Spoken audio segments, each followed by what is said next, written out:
So what do you turn to when you have like tough moments now? I mean, what keeps you grounded as far as like your center place? So for me, I like to think of it as a triangle of like, I had all these pillars of things that people told me. For me right now, so I'm a breathwork facilitator. And what breathwork is it's this active meditation. Basically, it's trauma work. So when I came out here in 2015, I was introduced to breathwork, and it changed everything. It was the first time I had done it. I don't think that I had ever, probably in my entire life, if not definitely adult life, had cried like that, fully wept and felt.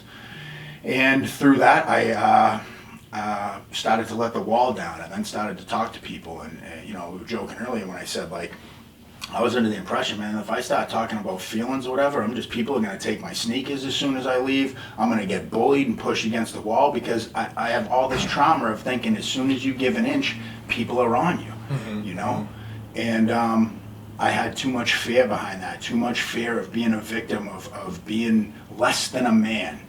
And once I started to do this, and it turned out that I could get emotional, I could get vulnerable, I could talk about who I was as a person and what I wanted to be, and how to truly be authentic. And again, my whole motto now is like, I'm down for peace on earth and everything, but like, if you want to do that rah-rah shit, I'm so down still, but I don't lead with that anymore. Whereas before it used to be like, here's what I got, where are you at, break eye contact with me, I fucking dare you, right? Whereas now it's just, I keep that shit hung up in my closet, and if like you need me to put it on, cool, but I'm not really trying to wear it, because like I said, it limited so much. Nobody wants to be around that guy. And the people that do are fucking no good, and they're not going to be there when I get another 7 to 10 year sentence. So plus, you don't know been there, done that. I mean, yeah. I kind of, at certain situations, I kind of look at it and I try to weigh out all the options. Like, okay, if I do this, this, and this, if I do this and this, and I do like 20, 30 calculations, I'm like, oh man, it's not.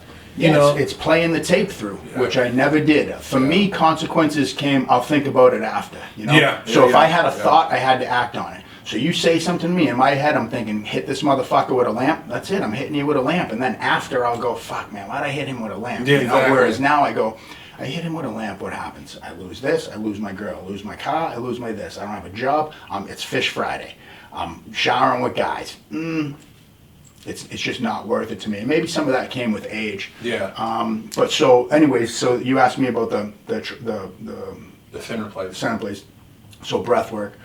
Breathwork changed my life, and then I went and got certified. I went to all these healer trainings, and I'm doing all this stuff with all these like super hippie types. And here I come in, beard and big and tattoos and shit. And I'm like, man, I don't belong here. And these people were so nice to me. And again, more people that are being nice to me without reservation, with nothing to gain, just genuine good human beings. And I'm like, wow, I didn't know people like this existed. Or if they did, I was never willing to realize that.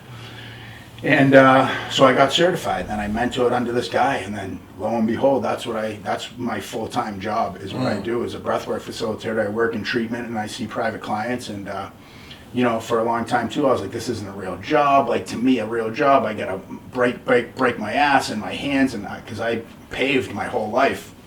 So to me, again, I watched my old man get up and get dirty and smell like diesel and come home, and that's, you work for the union, or that's what a man does for a job. So again, I was very insecure about what I did, and until I could get to this place of being confident to know that giving back and showing up for people and being able to help other people can be a job, then I'm great at what I do.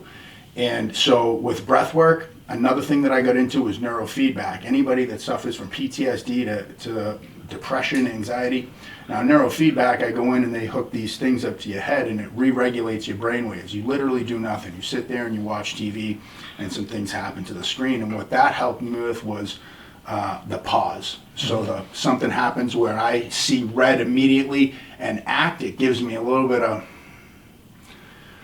I'm getting upset right now, and I would appreciate that we don't go down this road, where I never had that before. I never understood. It was just 0 to murder instantly in my head, That, and then coupled with the 12 steps of Alcoholics Anonymous, with my sponsor, and most of my friends are sober, and the ones that aren't are in some kind of, everybody in my life now is somebody that I value, and water seeks its own level, right? That's right. So I'm not looking to hang with guys that want to be negative, that want to talk shit, they want to do racist shit, homophobic shit. Anybody that does shit like that on social media, I block them, I unfriend them.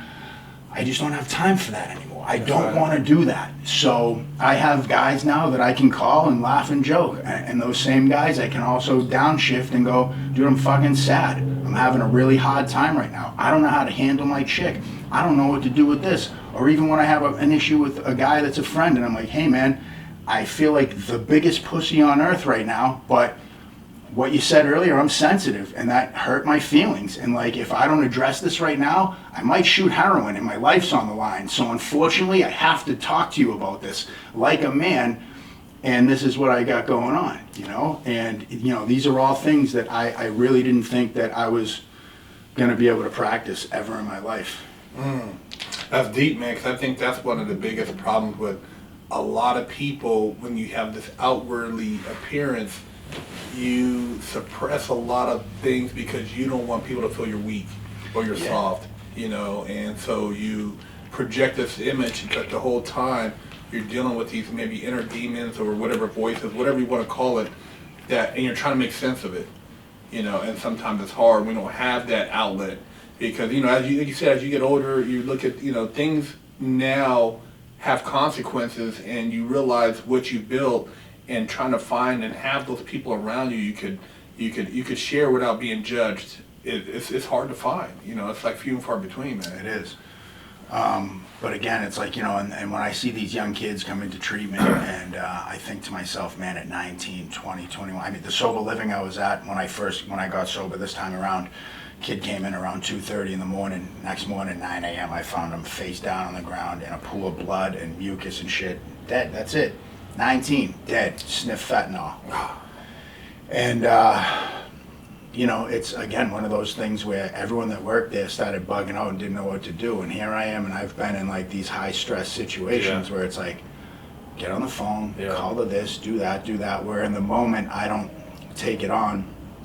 But for the week following, I took precautions. I made sure I was checking in with my sponsor, and I'm like, I think everything's cool, man, but I just want to make sure, like, I definitely found a kid dead, so I want to make sure that's not playing with my psyche or it's not doing anything to me, you know? And everything I do today is just, it's based around just making sure I take precautions and making sure I stay vigilant. Like, for me, you know, I got to wake up, open my eyes, and remember that I'm an alcoholic every morning, you know, and remember that if I don't take certain steps, or the minute I think I got this, or, man, my life's pretty good, I got a car, I got a girl, my dog, a podcast, breathwork, I'm doing all this shit, I'm good. Thanks, man, appreciate it. As soon as I start to hit cruise control, I've seen many guys, 2 years, 10 years, 15 years, 20 years, hit cruise control and think they got it. I can have a drink, I can smoke a joint, and it's game over, you know?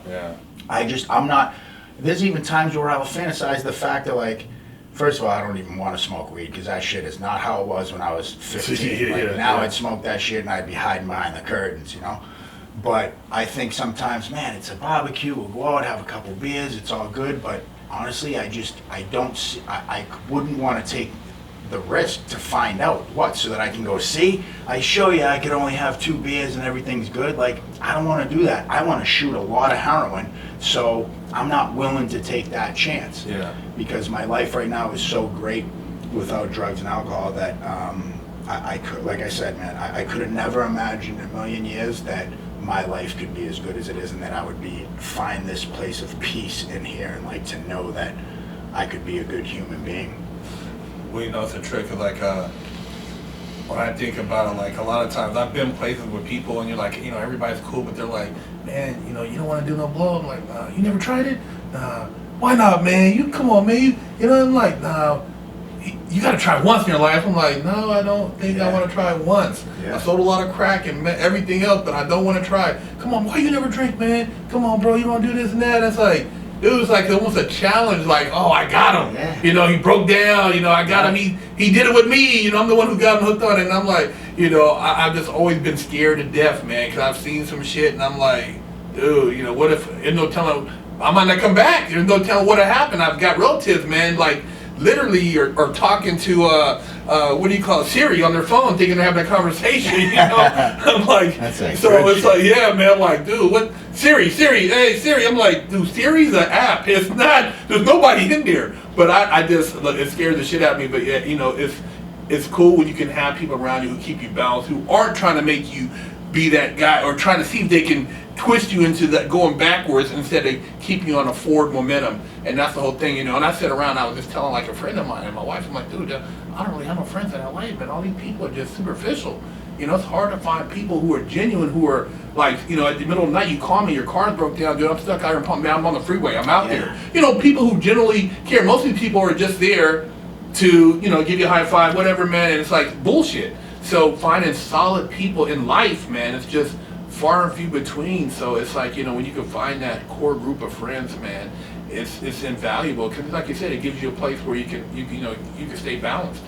Well, yeah, I mean, you know, and it's like how you said about how even things, the turn of events, or how we ended up here, where it was like, you know, I became friends with Chappie just through social media, to watching his interview with you, to like him and I talking and relating so much, where it's like, here's another friend that I can have somewhere else, that if I go to Arizona or if he comes here, where this thing is just a networking tool of like, hey man, if you want to better yourself, or you're ever in town somewhere and you're looking for somebody that's on the same page, you know, just know that I'm here. And I feel like I'm always for the underdog, you know, I'm always for the guys that didn't have shit, or the cards are stacked against them and they don't stand a chance, and everyone's already written them off, and they sit back and go, what can I do? You know, like during COVID, I guess we're still in it, but in the beginning, so I had just started Deviant Gentlemen, and you know, I was sick of paying guys, hey, can you make a logo for me? Hey, can you come up with a thing? And I was like, you know what? I'm gonna get Illustrator and I'm gonna learn how to do it. I just watched some YouTube tutorials and did this and fucked up a lot, and this looks stupid, and this, well, it looks a little bit better, until like every design I've made, I've created, you know, and like then had to figure out, how do I get in touch with t-shirt people? How do I figure out drop shipping? How do I figure out setting up an e-commerce? How do I do all these things? And you know, I don't have a house in the Cayman Islands or anything like that, but I also know people that have taken out $5,000 to start a small business and couldn't even pay that back. You know, I started with $300, turned it into $6, turned it into $12, so on and so forth. And you know, it's why not? Why not me? Like, that's literally what I ask myself every day, is why not me? Why can't I act? Well, it's like when somebody, I say like, you know, oh man, that's a clean Bugatti, or I like that car, man. You know, I want to get one of those. How you gonna get? I'm like, well, dude, you just were rooting for this guy. He had one. You don't want to see me doing the same things. Like, if I see you doing well, it inspires me. I'll be like, oh, Shane, man, oh, dude, I'm gonna have to step my game up, man. Let's go for a ride. It inspires me. So I love to see my friends or people around me succeeding, and I know how it is. It's like, it's against all odds. You've shown that you weren't giving anything, so I know you went out there and got it. So I like to see people win. I'm not the type, you know, I can't, it's not hating, it's an envy. Oh man, why you, that's some bullshit. No, man, I'm glad to see you doing well, because I know how it is in the world. It's not, especially when nobody's giving you anything, man. You have to go out there and stake your claim, man. And that's why, you know, I appreciate these guys. I have friends out here that, you know, I'm fortunate enough to have friends out here that have money, or have been in movie industry, or whatever it is, of their niche, and I've been able to go, hey man, like I'm just curious about, if I wanted to do this, what are the steps, or what are the top 3 things you recommend, or how do I get into this and stuff, and you know, and they've given me, you know, advice they can, not here's 10 grand, you know, go try to figure out what to do. They just went like, if you can get X, Y, and Z, I would start with this and do that and move forward. And then when I have questions, you know, I'll be like, hey, so this came up, you know, and because I love to take shit personal, and I want to be liked by everybody, and did this go right, and I'm always overanalyzing, and how did I look on the camera, and does my shirt look okay, and you know, ultimately, man, it's like everything is just based on like, am I having fun? Am I having a good time? And I'm just trying to be a better version every day. Like I really just try. I don't go out of my way to make anyone else's day shittier. You know, everyone's dealing with their own shit, and like life is hard enough that like I don't want to be that guy. I was that kid in school that was so insecure when I was little that it was like, let me find someone else who has more trauma than me, that's comes from a shittier place, that has shittier clothes, and let's put all the attention on them, and hopefully I can just slither into the shade and no one will pick on me, you know, and I don't want to do that anymore. And you know, it's anything's possible, you know. So again, it's like I wake up and just go like, why not me? And do you want to be right or do you want to be happy? You can't be both. So, man, tell the people about your podcast, man, Deviant Gentlemen. Yeah, so I started Deviant Gentlemen in February of 2020, and the first guy I did it with, it didn't work out, so I linked up with Tommy Vex, who's the lead singer of Bad Wolves, and yeah, we record as often as we can. It's tough with scheduling, and you know, he's a big time rock star, so he's here, he's there, he's all over the place. Tommy's got a lot of stuff going on, but you know, again, I think we talk about a lot of stuff that people are not willing to talk about because they're afraid of losing their career, and it doesn't even have a thing of like, I don't have this thing of like, am I Democrat, am I Republican, do I believe this, do I believe that? I just like, some things seem a little fucked up, and this seems a little bit fucking, are we not questioning this shit? What happened to us questioning shit or wondering about things? And so I think it's cool, man. I think it's cool because it keeps people engaged. It keeps me on my toes, and it makes me, you know, start to think a little bit more. You know, and I think that's another probably vibrational frequency that connected, because like I've always questioned things, but I don't know why I question them, because everybody else, I'm like, why can't I just follow like everybody else? I couldn't just be that kid, you know, there's always something. And then as I got, you know, when I went to the pen and started reading these books from OGs, like, hey, read this, give it back to me in the morning. Right. And you start reading shit, you're like, what the fuck? Oh my God, I'm in prison. This shit is crazy, man. It's like, is this shit real? And it's like, you start reading all this shit, and then you know, you get out now, you could Google everything, but back then, like, you know, Behold the Pale Horse, or you're reading, you know, this book about this politics, or you're reading this, and you're reading about the, you know, de facto government. And I'm like, man, what the fuck? We've been taught lies, man. School's a fucking joke. And so it's like, you know, but you get out here with everybody else and like, oh, you're crazy. Yeah. You know, you're institutionalized, you read that stuff, but it's like, nah, dude, this shit doesn't add up. Yeah. And I mean, even with all the stuff on there, whether it's QAnon this or that, it's like, I read all this stuff and it's not even that I really just form an opinion. I just go like, I don't know if that's true, but if it is, now I know. And I'm going to not be, you know, I'm going to be prepared. Again, every day right now is like, I wake up and today was Sunday, took the dog out, hung out, drank coffee with my girl, did a breathwork session, knew we had this going on. Like, it's just Sunday in LA, and like, I'm here to chill. Mm-hmm. But if like the government gets overthrown, something goes down, like, I'm down and ready for that. Like, I'm working out, I'm prepared, right? I stay prepared for madness, but I hope it never comes. I really do. I agree. You know, I'm like I tell people, like, you know, I put my energy out there, and I'm not blind, but I wish the best, but if it was like one of those movies, you know, remember the barbarians came through and they're throwing shit on the huts, I'm coming outside. You're not gonna burn me and my family. That's what I'm saying. I'm coming out with a sword, dude. I'm going out. You know what I mean? I'm not gonna cower down and mercy on me and the villagers. You know what I mean? I'm not that type of dude. Anything short of a fucking asteroid hitting the earth, where it's just like, oh shit, there's an asteroid, and then dead. Same thing. I'm not gonna die in an apartment in Koreatown because people came and kicked my door in, and I was like, in the closet. Like, no, I'm not going out like that. So, you know, again, I hope everything works itself out. There's a lot of weird shit going on right now, especially with Hollywood and a lot of pedophile stuff and the kid trafficking and all this stuff, which, you know, I feel like has been around for a while, and it's just like, and even if it's people are just talking about it now, better late than never, you know. But it's like, not to really even get off track, but it's like, dude, why did that should be an outcry. Yeah, it's not even, 800,000 kids a year. That's pretty insane when you think of the numbers, bro. Yeah. And I seen a thing that got posted, and it said 800,000 children go missing a year, and it got put up as false. And the fact checker said it's more like 400 and 1,200,000. Imagine that's what you fact checked as being false. Like, oh my bad. Even still, where are those 400,000 kids? You know, that's somebody's children. Yeah, somebody's kids, man. It's really, and we've talked about that. Like, you know, it's your neighbor, it's your, you know, the teacher, it's these people, and it's, you know, I don't like to always have to be so worried. And you don't even have to be worried. It's just be vigilant, be responsible. You know, pay attention. Walk around with your eyes open, and don't just, like you said, put the shutters on, because it's like, be conscious of your surroundings. And I think that's where I had to find the balance too, was like this, I was this hyper vigilant lunatic, and then there's just like do. Yeah. And then in between that is like, just be aware of what's going on around you, and then continue to live life, Yeah.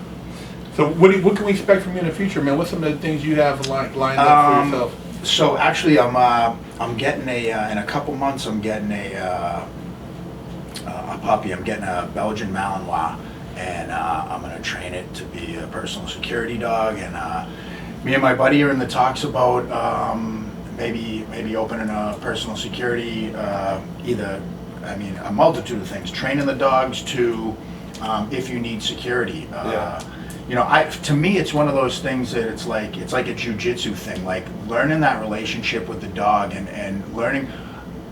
My whole life, the dogs that my dad got, it was behavior modification. You fucking hit them and then they listen. But when you can get a dog to react without violence or because it's in fear, because it's that relationship that you get, I think that's a very therapeutic thing. So, again, man, it's one of those things where it's something I'm talking about, and why not me? Breathwork, the podcast, Deviant Gentlemen, and I'm always trying to update and do new logos and stuff like that, and just playing with it. And I don't know, man. Either it could be on the big screen one day, it could be pumping gas in North Carolina. I don't have any expectations, because my life is already exceeded where I thought it would go. That. And that's another reason why I love California. There's no ceiling. Back home, it was like police officer, firefighter, union, criminal. Right.